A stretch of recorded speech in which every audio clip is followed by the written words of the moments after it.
When you feel overwhelmed, when you feel like life has placed too much on your shoulders, I want you to pause and really reflect on this.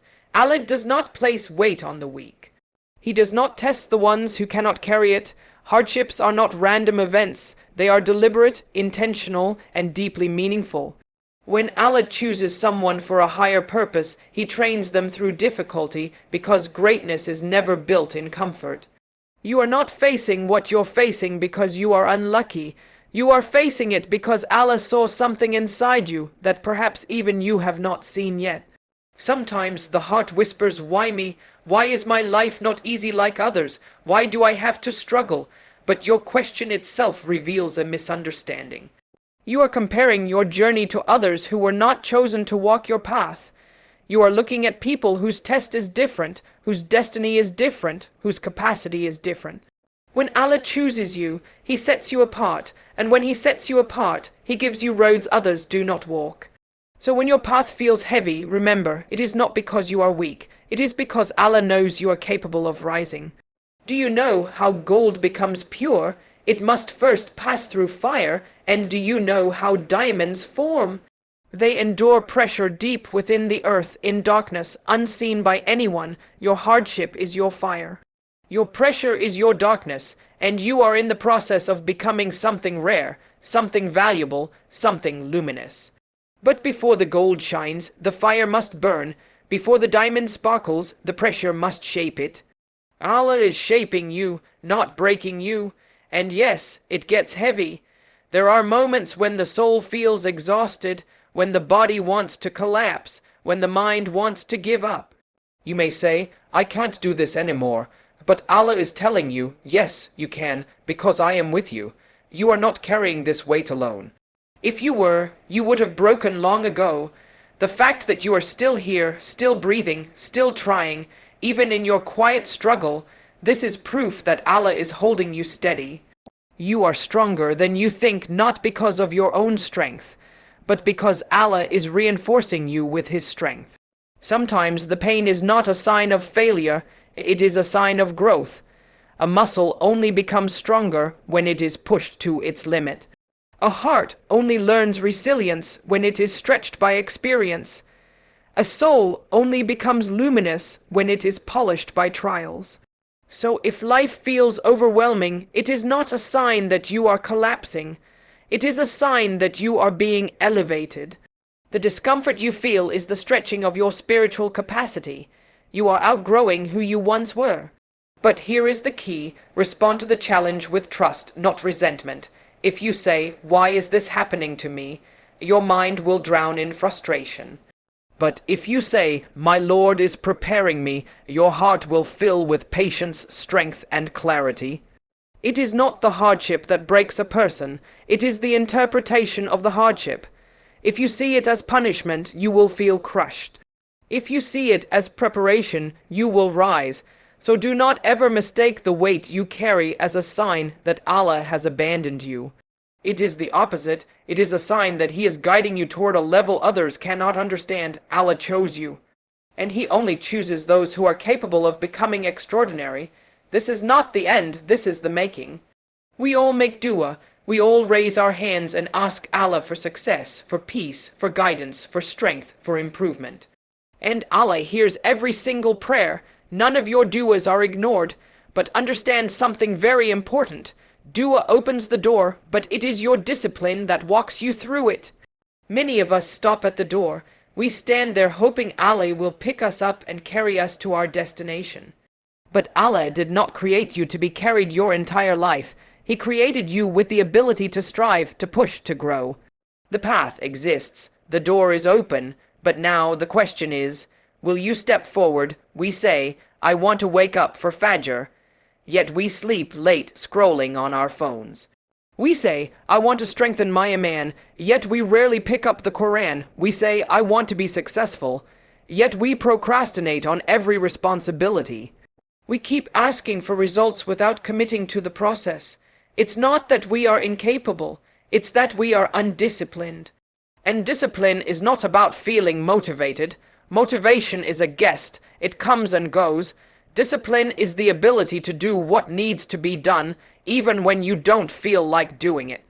Allah does not ask for perfection. He asks for effort. You are not being judged against others. You are being judged against your own potential. Every time you choose the easier path, the comfortable distraction, the temporary escape, something within you weakens. But every time you choose effort, even a small effort, something within you strengthens. The soul grows with consistency. Imagine someone planting a seed and expecting a tree overnight. They water it once and then complain that nothing happened. That's how many of us treat our goals. We try for 1 day, 2 days, maybe a week, and then we stop because we don't see immediate results. But growth does not happen in a moment. It happens quietly, slowly, beneath the surface, where no one sees. The seed only breaks the ground after patience. Your progress is happening even when your eyes cannot see it yet. You must learn to show up even when your body says, "I'm tired."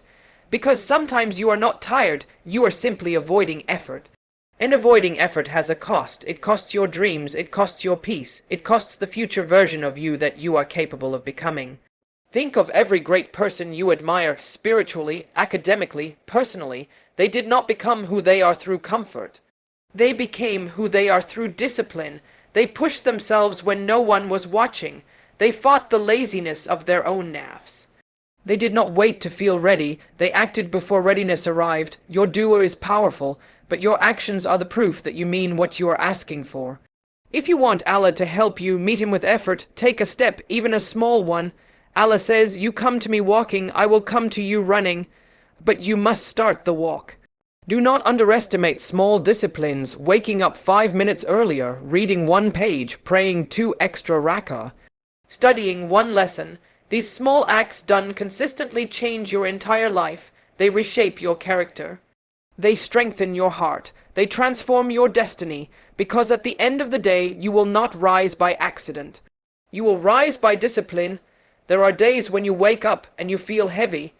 Your heart feels like it's carrying something you cannot name. Your mind is tired, your body is slow, and everything in life feels harder than it should. And in those moments, you begin to believe that you are weak. You begin to think that your exhaustion defines you, but I want you to understand something deeply. Your soul is far stronger than your feelings. What you are experiencing is not weakness, it is distraction. You have forgotten what you are made of. The human heart is remarkable. It has survived heartbreak, disappointment, loss, confusion, loneliness, and fear, yet here you are, still standing. You have endured storms that no one else knows about. You have cried in silence, prayed in silence, fought in silence. And even when you felt broken, something inside you refused to let go. That something is your soul. And your soul is not fragile. It is connected to the one who never weakens, never fades, never sleeps, never tires. The problem is not that you are tired. The problem is that you are disconnected. When the soul is not being nourished, everything else feels heavy. When the heart stops remembering Allah, the world becomes louder, darker, and heavier than it is. But when you return to Allah, even for a moment, something inside you begins to breathe again. A calmness washes over your chest, a clarity returns to your mind, a strength awakens that you did not know was possible. Because your strength never came from you, it came from the one who created you. Think of a plant. If it stops receiving water, it begins to droop and wilt. The plant did not become weak, it became unwatered, and your soul is the same. When you stop feeding it remembrance, prayer, patience, gratitude, reflection, it begins to wilt. You are not weak, you are simply thirsty. We spend so much time feeding our emotions, feeding our desires, feeding our distractions, feeding our pain, but we neglect the very thing that gives us life. We feed everything except the soul, and then we say, "I don't know why I feel lost." You feel lost because you have wandered away from yourself. And the self is not the body. The body is just the container. The real you is the soul. Your soul has already carried you through nights you thought you wouldn't survive. It has already walked through pain you thought would break you. It has already risen after being shattered. So when the mind says, "I can't handle this," remind it, * your soul already has. Asterisk sometimes your emotions will tell you that you are defeated. Your feelings will tell you that you are done, but your feelings are not facts. Your emotions are temporary waves, but your soul is the ocean beneath them. Feelings rise and fall, but the soul remains anchored if it is anchored in Allah. So what do you do when you feel overwhelmed? You return, you close your eyes, you breathe. You speak to the one who already knows every hidden bruise inside you. You say, Ya Allah, I'm struggling, but I'm here. And that one moment of sincerity is enough to begin healing. Strength does not always look loud. Sometimes strength looks like you refusing to give up, even when you are tired. Sometimes strength looks like you getting up again, even when yesterday drained you. Sometimes strength is quiet. Sometimes strength is simply continuing. Your soul is stronger than your feelings. There are moments in life when you look at your situation and you feel confused. You wonder why certain things are taking so long. You wonder why your duas aren't being answered the way you expected. You wonder why the path you hoped would be smooth has become difficult, and in those moments you might assume that something is wrong. But what if nothing is wrong? What if Allah is simply preparing you for what you asked for? You asked for strength, and strength can never be built in ease. You asked for patience, and patience can only be learned through waiting. You asked for emotional maturity, and maturity is shaped through experiences that challenge your comfort. Every single thing you once prayed for is being delivered to you, just not in the form you imagined. Allah does not send growth as a gift wrapped in silk. He sends it disguised as challenges that refine your soul, your discipline, and your heart. You wanted elevation. Elevation requires endurance. You wanted clarity. Clarity requires stillness. You wanted peace. Peace requires letting go of attachments that disturb your heart. Allah knows the process. Allah understands the timing. Allah sees what you cannot see. Sometimes you are asking Him for a blessing, but He is first removing what would destroy that blessing. You only see loss, but Allah sees protection. You only see delay, but Allah sees preparation. Do you remember the moments you begged Allah to make you stronger? Stronger in faith, stronger in mindset, stronger in character. Now look at your life.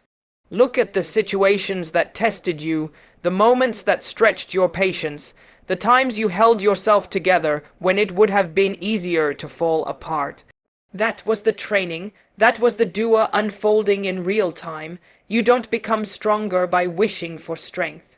You become stronger by facing situations where you must practice it. And I know, sometimes it feels like Allah is taking you through the same lesson over and over again.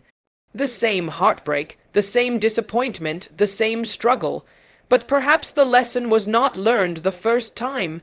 Or perhaps Allah is deepening something within you: resilience, wisdom, humility.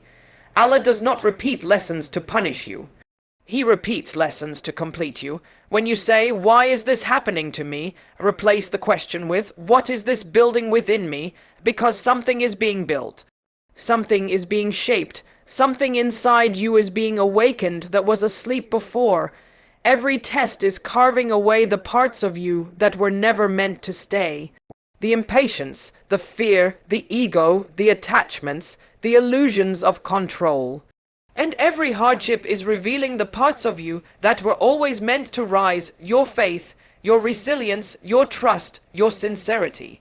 You are not being blocked. You are being prepared. You are not being denied. You are being trained. You are not falling behind. You are being aligned with the timing that is perfect for your soul. If Allah gave you what you asked for before you were ready, it would not bless you. It would harm you. But when you are ready, when your heart has grown, when your character has matured, when your soul has strengthened, then you will look back and say, "Now I understand. Now I see why it had to happen this way." So do not let impatience convince you that nothing is happening. Something is happening. Something is forming. Something is becoming. This is not punishment. This is preparation.